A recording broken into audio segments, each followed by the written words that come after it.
comment ça s'est passé? Comment s'est passée la reprise? Bah déjà, les vacances sont plus simples quand tu finis par une victoire, surtout une victoire à l'extérieur. Alors après, on s'était donné comme objectif 18 points.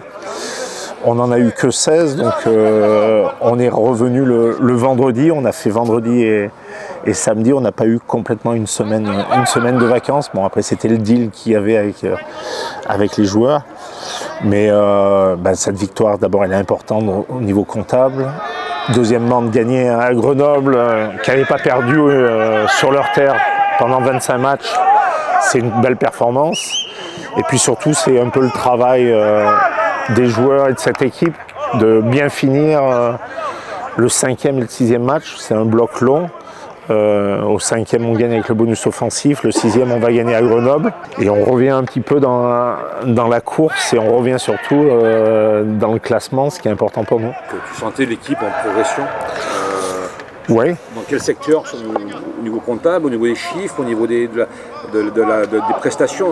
Comment tu la sens? Au niveau déjà des connexions collectives sur le terrain, en match comme à l'entraînement. Beaucoup moins de déchets.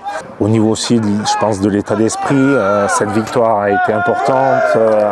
Au retour vendredi, on s'est entraîné, mais aussi on a fait quelque chose de team building chez un sponsor qui est Vigneron, qui était très sympa. Et puis surtout, voilà, on commence à se ressentir sur la mêlée, où on est de plus en plus solide, je trouve, sur les ballons portés, où on est efficace. Défensivement à Grenoble, on a été très bon dans les duels. On a été aussi plus discipliné. Donc ça, c'était quelque chose d'important. Et puis j'ai envie de dire, voilà, je connais mieux les joueurs. Donc j'espère que je fais moins d'erreurs dans les compositions d'équipe. Les joueurs commencent à mieux connaître le système. Sébastien Foissier qui est un nouvel entraîneur, Alex Marco, préparateur physique, donc il y a eu pas mal de changements. Et là, je pense après, il faut le valider vendredi. C'est pour ça que le match est très important pour nous, d'essayer d'enchaîner une 3e victoire d'affilée contre une équipe, voilà, qui a fait un bon début, qui a 4 points de plus que nous. Après, ils ont joué 4 matchs à domicile. Mais ce match est important. Et après, on sait que c'est une équipe qui est rude, qui est efficace, qui est dure dans le combat. En plus, Sébastien Foissier les connaît bien parce qu'il les a entraînés pendant 10 ans. Donc ce match vendredi soir est important pour nous. On veut valider sur une 3e victoire et on veut encore remonter au classement. On est 7e et on a envie de rentrer enfin une fois dans les qualifiables après 6 journées. Après, à Nevers, on les connaît. On connaît leur style de rugby. On a vu que le meilleur marqueur, c'est encore avec le talonneur, avec des ballons forcés, des ballons portés, une grosse puissance. Comment justement arriver à contrer ça et à contenir cette fougue devant des... Je pense qu'au niveau de puissance, on est puissant aussi. Donc il faut qu'on réponde sur le fait d'être aussi bon, aussi efficace qu'eux dans cet aspect-là. Après, voilà, on joue à domicile, il faut qu'on impose notre jeu, il faut que dans le combat, il faut qu'on impose notre intensité, notre densité physique.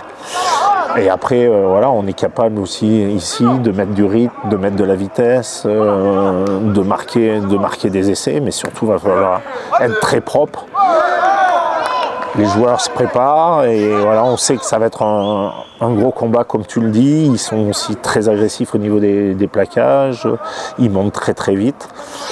On a mis des choses en place pour essayer de trouver des solutions. Après, on va voir si on trouve les solutions demain soir. Tous les matchs sont importants, on le sait.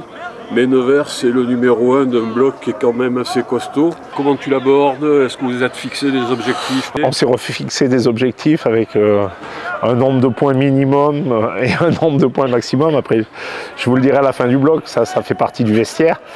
Mais c'est vrai, on n'a que 2 matchs à domicile, Nevers et Brive, et on se déplace à Oyonnax, à Colomiers, qui sont premiers actuellement, et à Aurillac. Donc c'est un bloc qui est solide. Mais bon, de toute façon, la D2 est solide. Comme tu l'as bien dit, il n'y a plus un match facile. À nous d'être d'être bon et d'être meilleur que les autres pour gagner des matchs, pour enchaîner des victoires, pour enchaîner des points et pour remonter au classement. Voilà, il nous manque quand même si on est à +4 au classement britannique, la défaite contre le VRDR à domicile, eh ben, je l'ai toujours pas digéré. Et justement, le premier bloc, ça a été un peu les montagnes russes au niveau des résultats. Vous avez peut-être envie d'une stabilisation pour le classement, mais aussi pour le moral de tous. Ouais, les montagnes russes, je vais pas dire non, parce qu'on a commencé très bas, 2 défaites d'affilée. Après, voilà, sur le 5e et 6e match, on prend 9 points.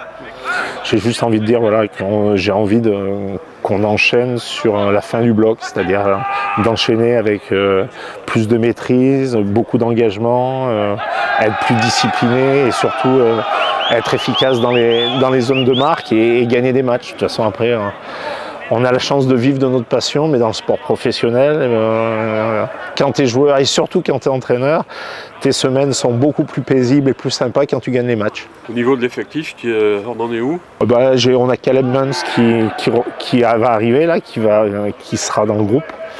Après, on a un petit peu des blessés. Après, on en a certains qui reviennent. Après, voilà, on a toujours une douzaine de blessés, mais bon, ça fait partie, on va dire, du roulement. Mais on aura une équipe compétitive demain soir.